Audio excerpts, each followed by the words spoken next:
So how do you fight the digital divide?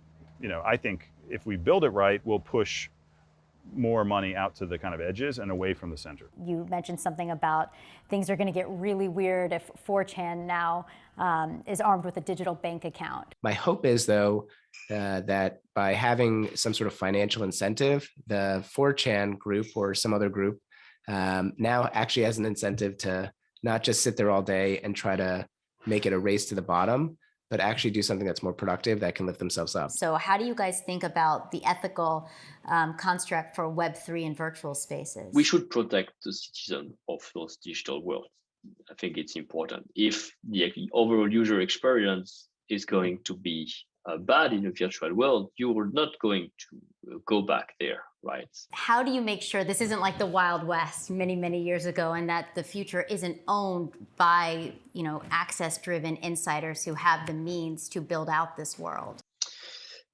We are definitely trying to trigger communities, creators, artists to own land and build experiences. What do you think are some of the ethical issues we'll have to think about as we embark on this new era? I think privacy is really interesting right now because you have a wallet address, right? Yeah. And you need to tie that to your identity.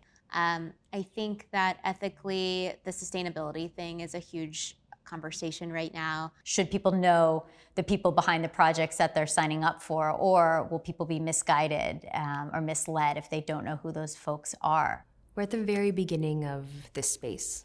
I think that means that these projects, whether we're talking about NFT collections or something else within the Web3 space, this culture, this community, crypto in general, it might not be for everybody.